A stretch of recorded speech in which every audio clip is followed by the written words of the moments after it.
Hi, this is Brian Kim. I'm going to share with you case number 117 in the Best Way to Do Cataract Surgery series. This is a patient who has some corneal haze as well as a cataract.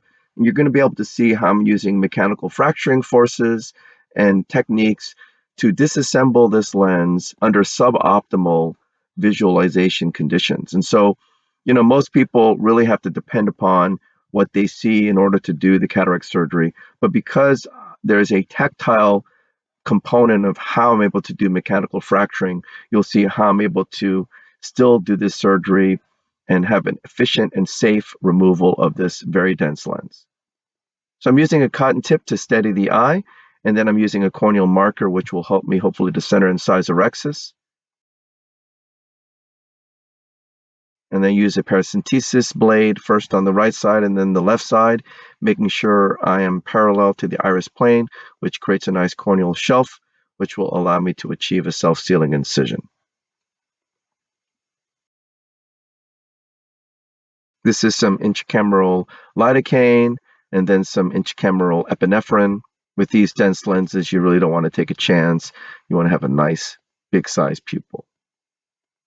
This is some dispersive viscoelastic to coat the cornea and fill the anterior chamber. And this is the triplanar corneal incision. I make a vertical groove, place the blade into the deep part of the groove, tunnel through the cornea to get a nice shelf, and then using the cannula to hold the eye, I'm able to enter where I want to. Push some more viscoelastic into the eye. And again, I figure this is going to have weak zonules, and so I go ahead and use the cystotome to do the puncture style technique to start the rhexis, creating a nice flap.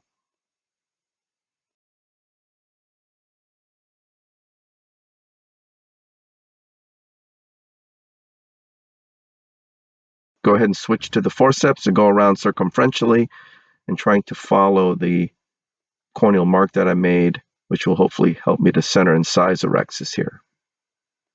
You can see this patient has some eye movement, so I'm mindful of her eye movements as I'm doing the rhexis.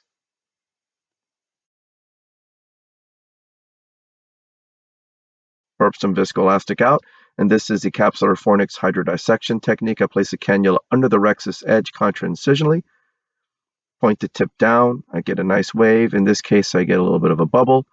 Not a big one, but a little bit. So I go ahead and decompress on the left side, the bubble comes out, I remove the bubble. Again, I'm just sweeping on the left side and then hooking the peripheral lens on the right side, and the lens begins to spin.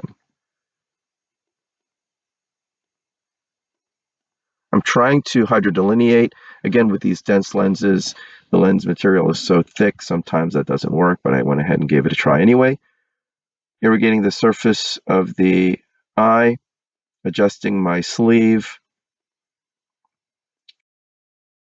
lifting the incision with the chopper, going in with irrigation off to minimize Descemet's trauma, removing the surface epinuclear material. And so let's see how I'm going to tackle this dense lens. Am I going to sculpt? Am I going to just go for it? Let's see. Yeah, so I'm going to go ahead and sculpt. So I'm going to go ahead and sculpt a central trough. And this is to debulk the dense central portion. And again, with this technique, you don't have to go all the way down. And so you don't have to worry about hitting the posterior capsule. This is not a traditional sculpt or stop and chop technique. You're just going to go in and remove, maybe half to 2/3 of the lens material.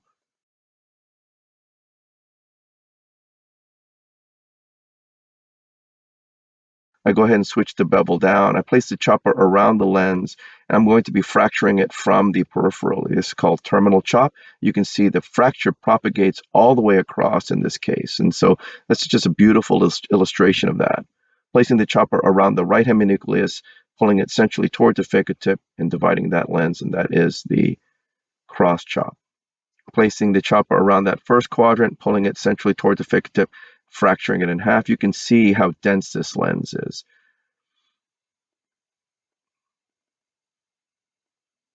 Once the pieces are small enough, I go ahead and try to emulsify those smaller pieces, using the chopper to get around that piece and crushing it into smaller and smaller pieces here. So there you go. Now that that first quadrant is out, I use a lot of mechanical fracturing forces to crush those pieces into smaller pieces before emulsifying them. Loosening that second quadrant from the rest of the lens, getting around it with the chopper, crushing it against the phaco tip, and then using successive crushing maneuvers to crush the lens pieces into smaller pieces, and then emulsifying the lens piece. Turning the second heminucleus in front of me,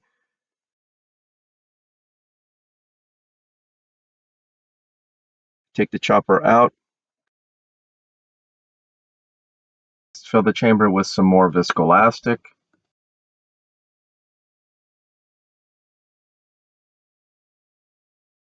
Go ahead and place the chopper around the second heminucleus, crushing the lens in half and then going after the third quadrant in similar manner and crushing it into smaller pieces, crushing the pieces into smaller pieces, and then emulsifying the lens pieces. So again, you can see that beautiful modified Stop and Chop. Again, you don't have to go all the way down.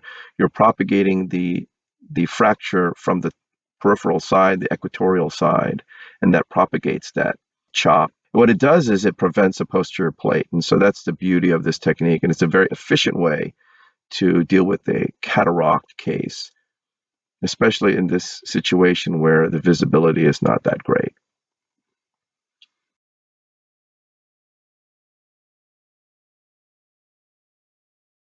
So the entire lens is all now out, which went very, very well. Go ahead and grab the epinucleus from anterior to posterior. It prolapses up out of the bag.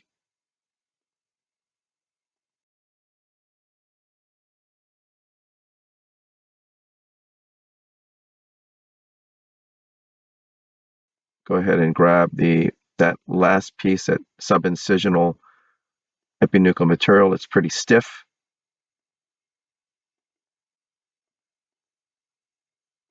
And because it's stiff, it's taking a little bit more time and probably have to use a little bit of ultrasonic energy as I'm removing that piece, making sure the chopper is deep to the bag because there's really no cortical material in this very dense lens, which is, again, fairly pretty typical.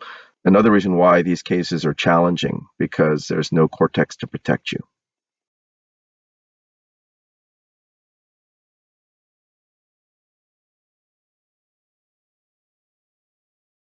So I take the chopper out, push BSS in, take the phaco tip out, and I go in with the INA handpiece. Start subincisionally removing the cortical material from anterior to posterior, sweeping side to side.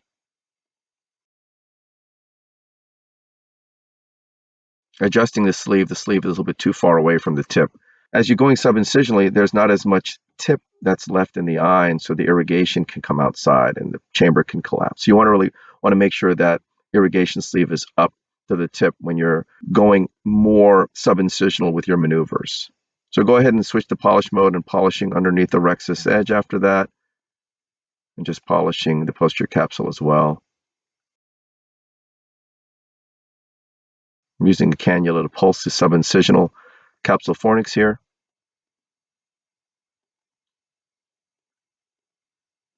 Filling the capsular bag with cohesive viscoelastic. Go ahead and sweep under the rhexis edge on the left side.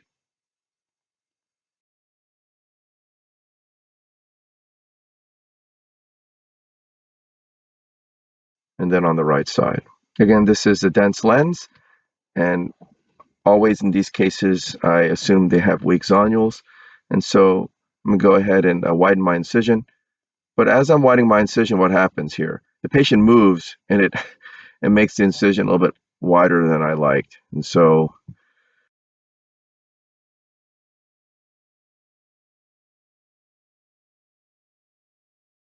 I'm going to go ahead and place the lens. Again, this is a 3-piece lens. Of course, the lens goes in really easily now because the patient moved. And I turn the bevel to the left, deliver the leading haptic into the bag, which comes out nice and planar. As the optic comes out, I rotate my right hand counterclockwise a little bit to let that optic come out correctly. I dial in the trailing haptic with the Maltzman into the bag, Now I have a pretty big incision here. I have to be careful. Go in with irrigation off, activate irrigation. Because the chamber is so unstable, I'm not going underneath the lens here.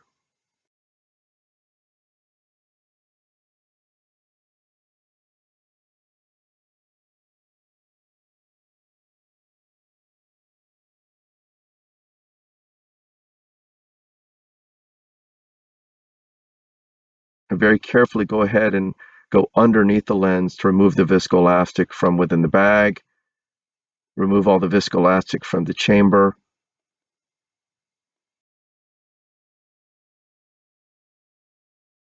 I make sure I go out with irrigation off because that incision is so big. I don't want to cause iris prolapse.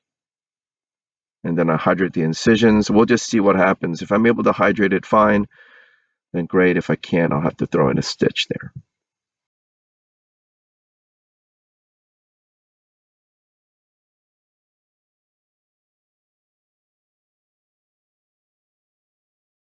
The incision is not really stable, and as a result, go ahead and place the suture.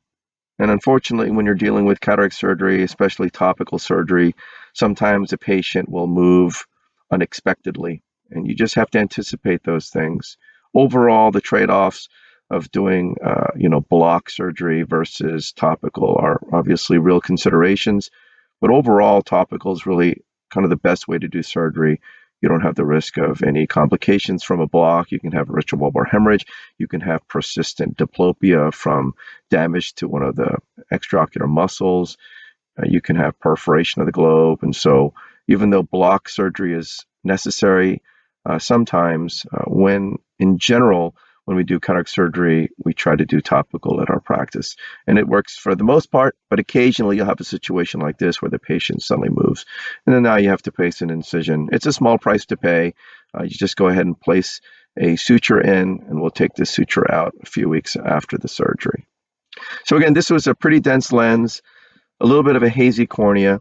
You saw a pretty dense cataract removal. We did the terminal chop technique. Again, it's a modified stop and chop. Again, nothing like your father's stop and chop technique. We have to go really, really deep, and you're not cracking from within the trough because that's a very awkward position to try to fracture it.